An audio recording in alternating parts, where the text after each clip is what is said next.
like about my dad's job, he loves other people and help other people. Because somebody thought my life was worth saving, I have in turn been able to humbly affect thousands of other people's lives, help bring hundreds of families back together.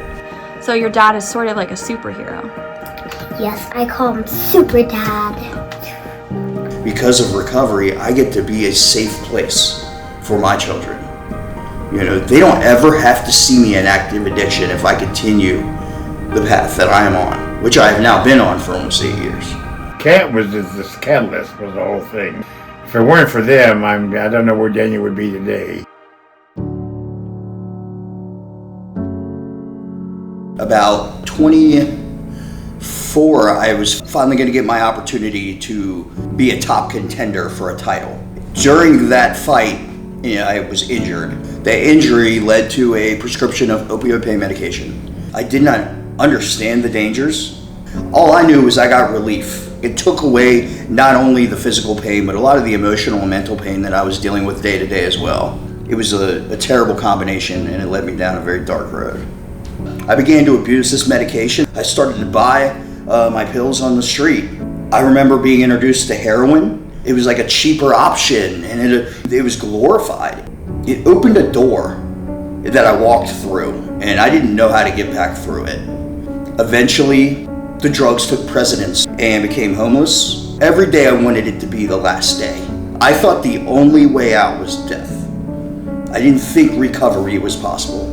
Not only that, but I didn't think I deserved it. And it's a very lonely place to be. We fought with it for years, finally got to the point where he said, I've had enough. Took him down to the cat house one day. I came here for the first time, and I went through detox and left. And I remember I met the dope boy, went back to my hotel, and I woke up with paramedics around me. I hit the floor, and I remember screaming at God and yelling and just why do you keep waking me up? And the only place I could think of calling was the cat house. The woman who answered the phone, I expected her to tell me, Daniel, you don't deserve it. You blew it. You shouldn't have left. That's what you get. But she didn't. She said, we're going to get you back in here and it's going to be okay. I believed her. It was such a relief to have somebody show you compassion and to feel as though they care about you. Not as an addict, but as a human being. I remember getting here that second time, coming back. There was a tech who met me in the lobby, and I started to cry. And she sat down with me, and I felt seen. My counselor here, he was just an amazing person. The way he helped guide me. They were so good at building that trust with me. That's probably one of the things that saved my life. Got me here today. A lot of what I talk about and the accomplishments that I've had are not always just to say, hey, look what I've done. It's to say, hey, look what we can do. That's the power that we have when we show compassion to one person. Do what you can to help these people.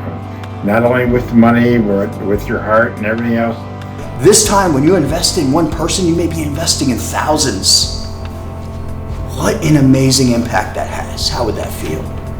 And I can tell you from somebody who is out here on the front lines, helping one person at a time, the feeling is indescribable, and I want you to experience it. You won't regret it.